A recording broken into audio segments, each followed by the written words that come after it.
تو آپ تو پھر سر آپ کی باتوں سے لگ رہا ہے کہ کوڈ آف کانڈکٹ میں طریقہ کار بھی موجود ہے، اختیارات بھی ہیں، تو اس طرح کے خط کا تو کوئی کام ہی نہیں تھا میرے ذاتی طور پہ، کیونکہ اس خط نے ایک بہت بڑے تنازع کو جو ہے وہ ایک دعوت دے دیا ہے، جنم دے دیا ہے. اس پہ پالیٹکس ہو رہی ہے. میرے خیال میں یہ بالکل بھی تو یہ ایسا خط لکھنے کی ضرورت ہی نہیں تھی آپ کو؟ میرا خیال ہے کہ خط لکھنے کی ضرورت نہیں تھی. وہ اپنے گریوینسز کو ضرور اپنے superior judiciary even supreme court میں اگر وہ کراتے، اگر نہیں تھا تو پھر ان کے پاس جو آئینی اور قانونی اختیارات یا آپشنز موجود ہیں جو میں نے کہا ہے، ٹھیک ہے. اس کو حامد خان صاحب، تو یہ جو تمام تر کوڈ آف کانڈکٹ میں انکلوڈنگ کنٹیمپٹ آف کورٹ، اور انہیں بابر ستار کا بھی حوالہ دیا جو انہوں نے کہا جج صاحب کا، یہ تمام تر موجود تھیں، تو پھر کیوں کر یہ خط، اور اس میں سے کیا گنجائش نکلتے آپ دیکھ رہے ہیں؟ دیکھیے، جہاں تک کہ شاخر صاحب کہہ رہے ہیں کہ کنٹیمپٹ کے اختیارات ہیں، بالکل ہیں. یہاں پر جو لوگ یہ سب کچھ کر رہے ہیں وہ خفیہ حیثیت کے لوگ ہیں، اسی لیے شکایت پیدا ہوئی ہے کہ کوئی کھل کے نہیں سامنے آتا. مثال کے طور پر انہوں نے ڈپٹی کمشنر یا اسسٹنٹ کمشنر وغیرہ کا ذکر کیا ہے. ہاں، ان کے ایک آفیشیل ڈیوٹیز ہیں جس کو وہ ایکسیڈ کرتے ہوئے وہ کنٹیمپٹ کمٹ کر رہے ہیں.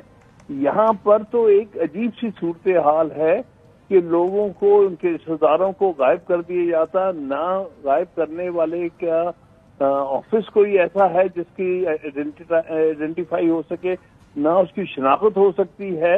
وہ ایک مسٹیریس سچویشن میں چلے جاتے ہیں. گنجائش تھی، آپ کو لگتا ہے کہ جو بالکل مجبور ضرورت ہوئے تھی ہیں کہ انہوں نے یہ بات پبلکلی سامنے لے کے آئے کہ یہ انٹیلیجنس ایجنسیز کہاں سے آ گئی ہیں ججز کو دھمکانے کے لیے، اور سر کوئکلی یہ بتا دیجیے حامد خان صاحب، کل وزیر اعظم صاحب کا چیف جسٹس سے ملنا ایسی صورتحال میں جب ایگزیکٹو اوور ریچ کے گلے ہیں، یہ بنتا ہے؟ بالکل نہیں بنتا. میرے نزدیک ان کا جانا اور چیف جسٹس کا ان کو انٹرٹین کرنا بھی نہیں بنتا.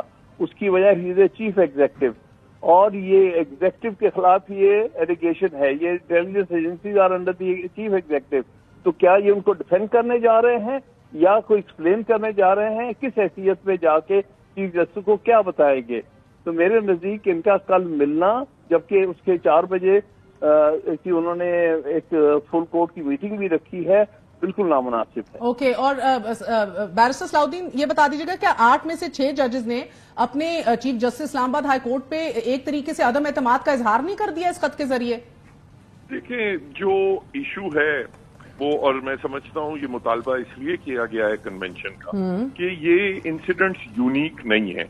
ٹھیک ہے، یہ صرف اسلام آباد ہائی کورٹ میں نہیں ہے. اگر آپ آف دا ریکارڈ سرونگ یا ریٹائرڈ ججز کے ساتھ بات کریں تو اکثر ججز کسی ایک نہ ایک کا کوئی نہ کوئی واقعہ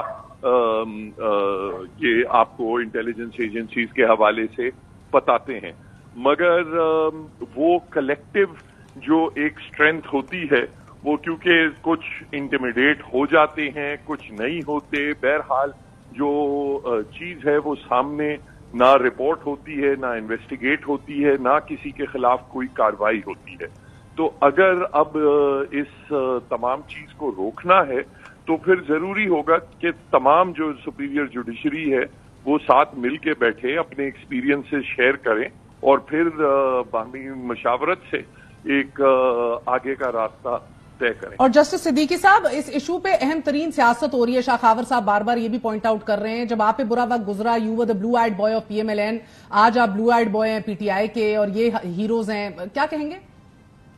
خیر، میں آپ کو اس حوالے سے ایک بڑی اہم بات بتاتا ہوں. جب میں نے 21 جولائی 2018 کو تقریر کی تو اس وقت ظاہر ہے کہ نون سے وابستہ لوگ جو تھے وہ اس کو بہت زیادہ پھیلا رہے تھے اور اس کا پوسٹیں بھی لگا رہے تھے اور باقی تمام چیزیں.